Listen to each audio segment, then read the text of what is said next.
Hey everyone, this is Corey with Casual EDC, and today I'm going to be giving you my full review on the Enrique Peña custom Swayback. So I got this off of Reddit a good little while ago. I've been carrying this and using this for a little while. I paid $675 for this. The buyer was asking $750. Took my offer, $75 less. And this is a custom by Enrique Peña.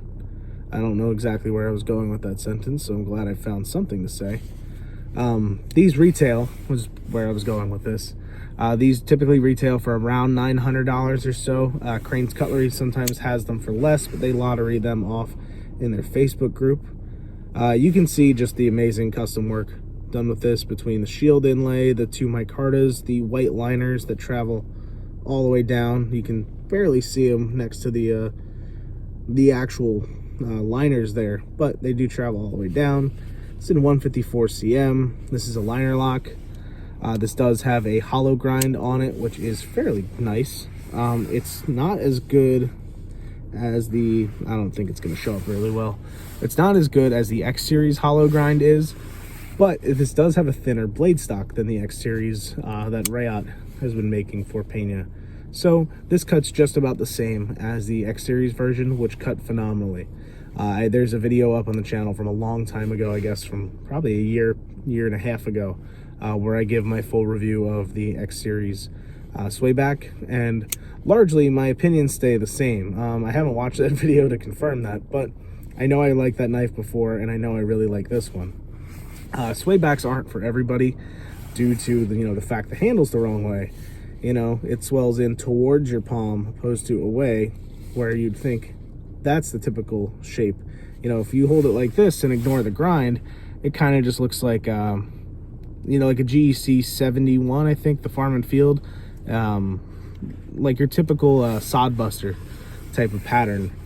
But no, this goes in the reverse way, and something I like about that is that it's comfortable for draw cuts. So if you want to be the old man cutting an apple and eating it off the back of your knife, that's a perfect grip for it. Wrap your fingers right around, pull into your thumb, and it's good to go.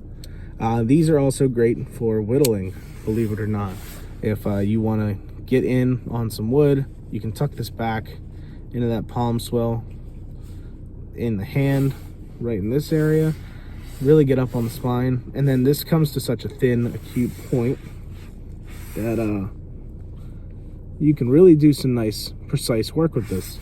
So Wharncliffe blades in general are really good for doing wood carving and whittling.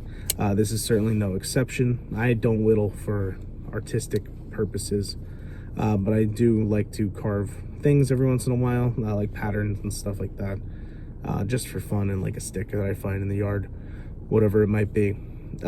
This does have a micarta backspacer, which is really nice. Really helps with the offsetting that blue. It's a lot of blue going down there, so it's nice to have that splash of that brown micarta. Really great colorway. I really like this. I do have another custom Peña on the way from Crane's Cutlery.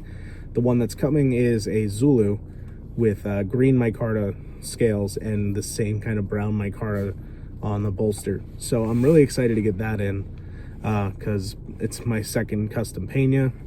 We'll see if they both stick around. I have a feeling they won't, but we shall see. I might end up moving this along if I like the Zulu more, but historically I liked the X Series version of the Swayback more than I liked the Zulu. So that's something to keep in mind, and we'll see. I'll make a video for you guys where I unbox it, and we'll go from there. Now, one other thing I want to mention is that this is, of course, a front flipper, not a slip joint, which is what I was trying to get to. I showed the liner lock in the beginning, but yeah, the front flipper just runs up and along same way that the X Series does, like a lot of front flippers do. It opens up really nicely, the detent's great, and the action's really good. For being such a small blade, there's no play in this at all. I've tuned all the play out of the system.